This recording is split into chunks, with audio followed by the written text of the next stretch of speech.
Hello, first graders. This is Mrs. Brenton, and today we're going to be working together to make something really special for a very special mom in your life. Maybe it's your mom, or maybe it's your grandmom, or an aunt, or your stepmom. Either way, this is going to be something really special to give them on Mother's Day. All right, let's get started. Before we begin, we want this to be a special surprise, so make sure your mom or special mom in your life is not in the room. Okay, are they gone? Great. Let me show you what we're going to be making. We're going to be making a framed picture of a pot of flowers. Moms love getting flowers, but flowers sometimes die. Well, actually, flowers always die, unless you're getting the fake kind from the craft store. But these flowers will live forever, and your mom will always remember the very special thing you made for her in your first grade year. Before we get started, let's get all of our materials together. To make this project, you will need a sheet of white paper, an old cereal box, a pencil and a black marker, watercolor paint and brush, crayons or markers, scissors, tape, or glue. Now, if you're going to be working with watercolor paints, you're going to want to make sure you have a permanent black marker. This will prevent the paint from causing your marker to bleed. But if you're not going to be using paints, any black marker will do. Now's a good time to pause your video and get all of your materials together. Okay, are you ready? Great, let's get started. For step one, we're going to name and date our work. Grab your clean sheet of paper and write the name and date on the back, like this.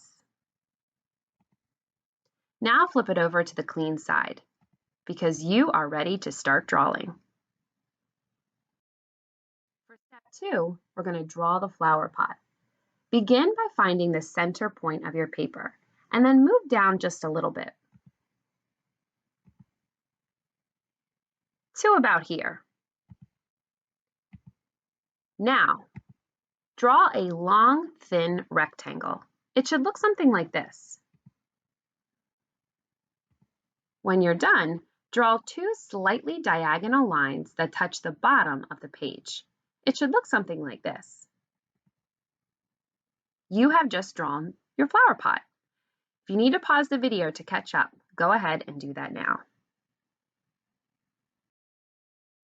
For step three, you're going to make your first flower. Find a good spot in the center of the page above your flower pot. Then draw a large squiggly circle. It'll look something like this. Now draw a second smaller squiggly circle inside of the first one, like that. Finally, draw a third squiggly circle inside the second one, and if you need to, draw a fourth one as well. It should look something like this. There you go. You just drew your first flower. And if you're ready, let's move on to step four. For step four, we're going to draw the second and third flowers. Begin by finding a good spot to the right of the first flower. Draw another flower by making those same squiggly circles. It should look something like this. Now find a good spot to the left and make a third flower. Like that. There you go. You've just made all three flowers. Not too bad, right? For step five, we're going to draw the stems. Begin by drawing a line coming from the flower pot to the first flower, like this.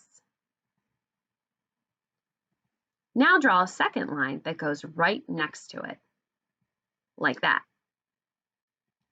Do the same thing for the second and third flowers, but have them angle in a little bit towards the middle stem, like that. There you go. Not too bad, right? You have just drawn your flower pot and three beautiful flowers. Good job. Now it's time to trace your pencil drawing. If you're planning on using watercolors, this is when you're going to need a permanent black marker. Using that permanent marker will prevent your ink from bleeding. But if you're not planning on using paints, I should say, and you are going to be using markers, crayons, or pastels, then you can use any black marker you have at your house. Go over your pencil lines and trace them. For step 7, add color. In this step, you're going to paint or color your entire drawing. Make sure you cover the outside of your flower pot, your flowers, and your stems. And remember to do your very best work. After all, this is for Mom. And if you are painting, be sure to make sure your work is dry before moving on to the final step. For step 8, we're going to be framing our artwork. If you have an old frame at your home that no one is using, or if another grown-up is able to buy one for you, excuse me, you can put your work right in the frame. If you don't have a frame at home, you can make one. All you need is an old cereal box, tape and glue, and a pair of scissors. That's it. Let's get started. So here's my cereal box. Begin by laying your cereal box and your scissors out on the table. Then you're going to want to rip the side to open up your cereal box completely, like this. Next, lay your drawing in the middle of your paper. I just used some scrap paper to show you what I mean. Then you're going to draw a rectangle that's bigger than your piece of paper. I think it's best to use a family size box if you have one at home, but use what you have and make it work. Even an old delivery box like an Amazon box works well too. Once you've done that, cut your square or your rectangle out. Then draw a smaller rectangle inside. This should be slightly smaller than the piece of paper you made your artwork on. When you're done with that, decorate it. You just made the frame. My mom likes the color blue and she loves polka dots, so I made my frame blue polka dots. When you're done, you want to cut out the center. You'll do that by punching a hole in the middle with your scissors and then cutting along that smaller rectangle in the middle. Once you have it cut out, it should look like this, a picture frame. Now, turn it over and lay your artwork facing down inside of your rectangles.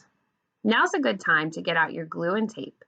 I think that tape works best. So what I would do is add a piece of tape to the top, one to the bottom, and one to each side, like this. When you're done, flip it over. You have just framed your artwork. Great job. Now it's time to celebrate. Oh yeah, you did it. Good job, guys. You just made something really beautiful and really special for your mom. She's going to love it. Happy Mother's Day to all the moms out there, and have such a good week.